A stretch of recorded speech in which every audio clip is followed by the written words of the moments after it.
네, 오늘 두 분께서는 다 입양 아동을 키우고 계신 입양 가족이기도 하신데요. 또 앞으로 입양을 생각하시는 시청자분들을 생각해서 어떤 계기로 입양을 하셨는지 우선 그 얘기부터 좀 듣고 싶습니다. 먼저 말씀하시죠. 아이고, 회장님 먼저 하시죠. 제가 먼저 할까요? 네, 네네. 예. 예, 저는 그 결혼하자마자 감사하게도 아들 둘을 연년생으로 얻어서 잘 키웠습니다. 그랬는데 둘째 낳고 나서 저희는 결혼 초부터 5명을 갖고 싶었다는 꿈이 있어서 셋째를 기다리다가 안 되다 보니까는 계속 그 시험관 하기까지도 갔었는데요. 그래도 안 돼서 그때 6년째까지 기다리다가 마지막에는 입양 준비를 하게 됐습니다. 근데 입양 준비를 하고 있는 중에 셋째가 임신이 돼서 출산을 했고 또 다시 연년생으로 넷째가 임신이 돼서 출산을 했는데 넷째가 그만 태어날 적에 태반박리로 인해 가지고 하루밖에 우리 품에 있지 못하게 됐습니다.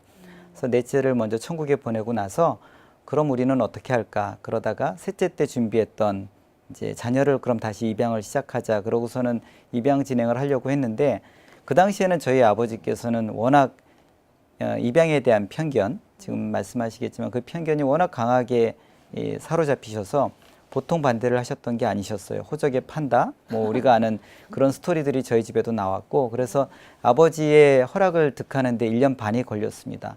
그래서 1년 반이 걸려가지고 네 멋대로 해라. 그래서 아버지 감사합니다. 그러고서는 이제 입양을 진행을 하면서 봤더니 혹시나 저희는 더 입양하고 싶은데 또 그 다음 허락받을 적에 1년 반을 이렇게 기다리느니 차라리 혹시나 쌍둥이가 있지는 않을까? 둘을 한꺼번에 입양할 수 있는 방법은 없을까라고 입양기관에 여쭤봤더니 네. 바로 그때에 쌍둥이가 이렇게 연결이 돼가지고 결연이 돼서 저희들이 가슴으로 쌍둥이를 낳게 돼서 현재는 5자녀를 아주 행복하게 키우고 있습니다. 네네.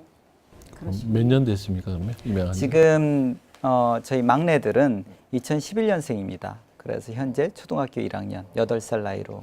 네네. 근데 워낙 아이를 좋아하시는구만요. 5명을 둘 생각을 애초에 하셨다고. 네. 근데 아내 생각으로는 저희가 만약에 입양에 대해서 좀 마음이 오픈됐었다면 셋째를 8년 동안 기다릴 게 아니라 그때 계속해서 입양했으면 우린 10명도 하지 않았을까? 우리가 자녀를 그렇게 더 키울 수 있지는 않았을까? 그때 왜 여러 가지 편견에 사로잡혀서 왜 내가 콩쥐팥쥐 아빠가 될까봐 그런 두려움 가운데 그 시간을 보냈을까? 저 같은 경우는 주변에 입양하신 분들이 많은 케이스였습니다. 참 드문 케이스인데요. 그렇게 입양하신 목사님들을 저희들이 뵈면서 그 아이들이 전혀 가슴으로 낳거나 배로 낳거나 차이가 없는 것을 보고 이미 알았음에도 불구하고 이게 또 제가 하려고 했더니 그때 주저주저해지더라고요. 회장님도 오래되셨죠? 전 오래됐죠. 저는 우리 집사람이 보육원에 아기 돌봄 그런 그 봉사를 했었어요. 상당 오래전이죠. 그러니까 뭐 20년 전부터. 그러다가 지금 입양한 그 막내를 걔가 3개월 됐을 때 걔를 만났어요. 그때 저보고 아주 그 이쁜 애가 하나 있는데 같이 가서 보자고. 그래서 같이 저는 일요일마다 한번 갔었어요. 그러다가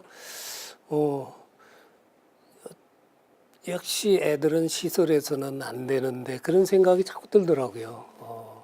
그리고 입양을 한번 생각을 해봐야 되겠는데, 근데 이게 애 기르는 것은 아버지가 아니잖아요. 그래서 저는 입도 뻥끗 안 했어요. 근데 그 이심전심이라고 부부간에 우리 집사람이 걔가 4살 되던 때 한번 데리고 나왔었는데 우리 모임에 한번 데려갔어요. 그러니까 사람들이 걔 누구냐 그랬더니 얘 우리 입양할래요 딱 그러더라고요.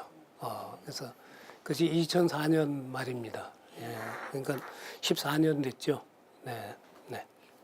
입양 가족이 많지는 않잖아요, 우리 사회에 아직. 그렇죠. 그래서 그 입양 가족에 대한 뭐 주변의 어떤 시선이랄지, 잘 아는 분들의 어떤 뭐 편견, 의식, 뭐 이런 것들이 있을 것 같아요. 대표님 아까 왜 그렇게 반대하시는 거예요, 집에서? 저희 아버지요. 편견이 뭐? 근데 저희가 입양을 하고 나서 일주일 됐을 적에 저희 쌍둥이가 좀 아팠었습니다. 심하진 않았고 살짝 아팠을 적에 제가 그것에 맞는 의사가 누군가를 좀 찾았었어요. 저희 아버지가 그 얘기를 저희 어머니를 통해서 들었나 봐요. 사방팔방 뛰어다니면서 하시는 거예요. 그러면서 딱 일주일 만에 그 아버지의 가장 사랑하는 손녀딸이 됐고, 그러다 보니까 그 다음서부터는 제가 지금 49인데요. 제 또래에 결혼하는 친구들도 있습니다. 그러면은 결혼이 너무 늦어지면서 애가 없잖아요. 그럼 저희 아버지가 당신 친구분들 중에 자제분들이 늦게 결혼해서 애가 없다 그러면 정말 나는 입양 전도사다.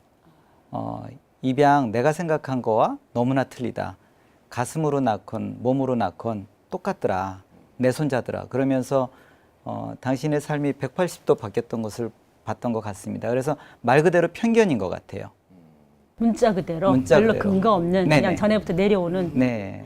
기적, 근거는 기적 있죠. 같으십니다. 얘기를 듣고 있으면 기적처럼 느껴져요. 네, 근거는 있습니다. 왜냐하면 그 비밀 입양이 이전에는 메인이었잖아요. 네. 그러면은 만약에 제가 비밀 입양을 당한 사람이다라고 해서 평생 그런 내 출생의 비밀을 모르고 있다가 성인이 돼서 알았을 적에 그 충격은 굉장히 크고 그것이 아마 우리나라의 드라마의 메인 주제인 것 같아요. 뭐 알고 봤더니 자기가 어려서 버림받고 뭐 실제로 비밀 입양을 당한 아이들이 커가지고서는 그것을 알았을 적의 충격은 굉장히 큰데 아까 말씀드린 것처럼 그 1999년에 스티브 모리슨 이사님이라는 입양 당해서 미국에서 자라신 그분이 한국에 와가지고 엠팍이라는 입양 홍보 단체를 설립을 하셨어요. 그 단체를 통해서 입양이 공개 입양으로 운동이 전환이 되고 그 이후로는 참으로 많은 가정들이 공개 입양을 하고 있습니다. 그건 좀 이따 말씀 여쭤보려고 했었는데 말 나온 김에 그러면은 아주 어린 아기 때부터도 공개 입양의 마음가짐으로 뭐 어릴 때는 관심이 없잖아요. 자기가 뭐 입양인지 뭔지. 네네. 예, 그러면 어느 시기가 되면은 알려주는 게 맞다. 이런 입장이신 건가요? 그 공개 입양이 그 수준이 내 아이한테만 알려줄 거냐, 내 가정한테만 알려줄 거냐, 외부에 다 공개할 거냐, 이거는 다 틀리지만 가장 중요한 건 아이가 알아야 된다는 거죠. 그래서 아이들한테 알릴 적엔 저희 가정 같은 경우에는 편했어요. 왜냐하면 위에 오빠와 언니가 있기 때문에 뭐 얘기하다가 당연히 들어가고 또 서두에 말씀드린 것처럼 입양 가족들은 참 캠핑을 많이 합니다. 그래서 거기에 가면은 아이들이 자연스럽게 내가 왜 여기 왔는지 모르는데 제목은 입양 가족 캠프예요. 그러다 보면은 도대체 우리 가족 중에 누가 입양한 거야? 이런 질문이 있겠죠. 그러다가 나중에 알게 되면 자연스럽게 녹아들고 나만 입양된 게 아니라 이렇게 많은 입양을 당한 친구들이 주변에 있구나 하면서 동질감도 느끼게 되고 그 아이들이 받는 충격도 줄게 되고 합니다. 보통 아이들이 7세가 되면은 애독이라고 저희들이 얘기하는 그 시기가 찾아와요. 이 시기가 가장 부모님 입장에서도 어려운 것 같아요. 저희 가정도 애독이가 오기 전에 다행히 많은 오픈이 있었음에도 불구하고 저희 딸이 어느 순간에 제 아내한테 와서 그러는 거예요.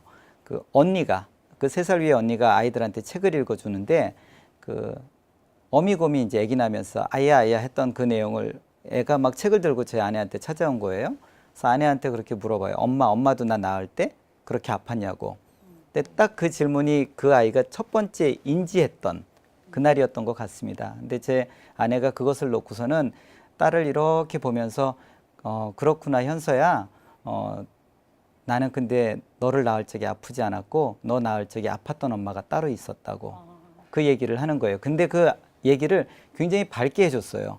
우울하게 하지 않고 그리고 아이한테 조곤조곤 설명을 해줬어요.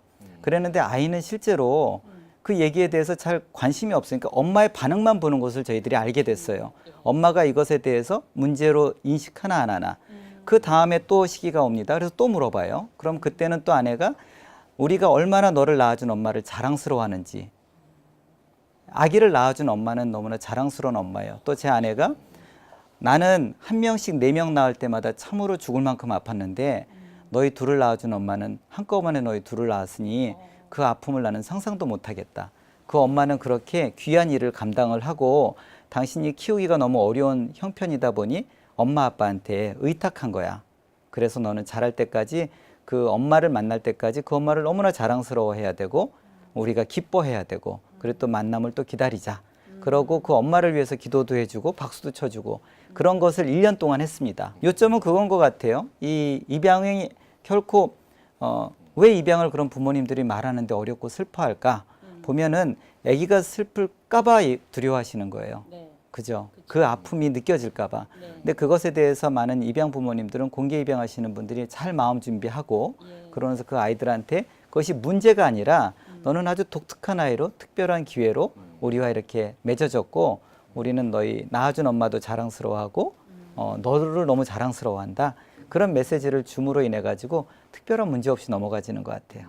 그러니까 이제 애는 다 그걸 잘 수용해서 네네네. 잘 이제 네. 생활하고 있는 거네요. 네네. 애들 그 형제간에 뭐 갈등이나 뭐 이런 건 특별한 건 없어요. 전혀 뭐 아니 애들이 크는데 뭐 문제가 없겠습니까? 와글와글 뭐 티격태격하지만 그거는 저희들이 농담삼아 그 얘기를 해요. 아, 이 비입양 아들 너무 문제라고. 예. 그런 표현을 쓰셔요? 네, 장난 삼아서 그런 얘기들도 하고 또 입양 가족들 모임이 많다 보니까 입양아 비입양아들이 항상 섞여 있게 됩니다. 근데 예, 그것에 대해서 차이가 전혀 없다는 걸 말씀드리고 싶어요. 우리 사회가 근데 입양 이게 굉장히 낮고 국내 입양 가정이 뭐죠? 입양하려는 태도, 그다음에 또 비밀 입양도 많고. 그 무슨 뿌리가 좀 있는 건가요? 그 우리 사회만 그렇다고 할 수는 없을 것 같아요. 근데 우리 한국이나 일본이나 또 중국이나 이 유교적인 전통이 있는 이 나라에서는 자녀 교육하기가 얼마나 힘든지 몰라요. 서양에서는 뭐 미국 같은 데서 18세 되면은 독립해서 자기 생활에 대해서는 그 자식이 책임지잖아요. 근데 우리는 결혼까지 시켜주고 결혼시킬 때 집까지 구해줘야 되고 결혼해서 아기 낳으면 아기까지 봐줘야 되거든요. 그러면 지금 출산율 아까 참 0.1 이하로 떨어졌다고 말씀을 하셨는데 이게 출산율 떨어지는 것도 그 이유가 많을 것 같아요. 그리고 우리는 뭐 수영부터 또 바이올린부터 뭐 영어부터 해서 다 시켜야 돼요. 그러니까 애기리가 너무 힘든 거죠. 우리 고액 투자예요. 우리 유교권의 자녀 양육은 다른 문화권보다 훨씬 고액 투자예요. 1인당 투자비가 많이 들어가는. 저는 그게 특별한 이유가 아닌가. 예. 그렇다고 우리 국민성이 그러면 그렇죠. 공동체적 의식이 없는 거다. 저는 그렇게 생각하고 싶지는 않거든요. 아이가 성년이 돼서 그러면 그 자신을 낳아준 그러니까 생모 예, 이렇게 그 뿌리를 찾으려는 그 욕구가 또 생길 거 아니에요? 있지요. 그리고 만난다고 합니다. 그리고 저희 선배님들도 만났고 그 자녀들이 만나는 것을 옆에서 도와줬고 그랬는데 한 3번 정도 만나면 더 이상 할 말이 없다는 거예요. 많은 입양 부모님들이 입양하기 전에 그런 얘기를 해요. 내가 얘를 키웠는데 커가지고선 확 자기 엄마한테 가버리고 난 모른 채. 그게 이분들 입장에서는 두려움 중에 하나. 저는 그런 두려움이 없었지만 그런 두려움이 있다고 합니다. 상식적이잖아요. 근데 실은 가족은 그 혈연이라고 얘기할 수가 없는 거예요. 아기 때부터 그 같이 공간과 시간과 사랑 모든 것을 공유한 모든 추억을 공유한 게 가족이거든요. 예, 근데 자기 생모랑은 그게 없잖아요. 그리고 굉장히 나이 차이가 나는 어떤 여자분, 낯선 분과 그래도 자기가 너무 궁금했어요. 나를 낳아주신 분은 누굴까? 그래서 가서 만나 뵙습니다. 그러고 나를 낳아줘서 고맙습니다. 아니면 왜 나를 낳았습니까? 왜 나를 못 키웠습니까? 그런 질문들이 몇 번 주고받아지면 그러면 3번 정도 가면은 굉장히 뜸해지고 처음에 그래서 이 아이들은 분명히 중요해요. 자기의 오리진도 알고 다 알아야 되지만 실제로 많은 입양 가족들이 걱정하거나 그랬던 마음들은 실제로 일어나지 않더라라는 얘기를 하게 됩니다. 의미 있는 말씀해 주셨는데 가족이란 혈연 관계에 기반한 게 아니다. 이건 참. 제가 얘기한 건 아니고요. 함께 한 시간의 추억, 기억이 중요한 거지. 예, DNA가 뭐 이게 중요한 문제는 아닌 것 같다. DNA 공유가 많이 중요한 건 아닌 것 같다. 예. 입양 가정의 고충과 보람에 대해서 잘 들어봤고요. 그럼 다음 편에서는 입양 가정을 얼마나 더 늘릴 수 있고 또 어떤 지원이 필요한지 조금 더 구체적으로 말씀 나눠보겠습니다.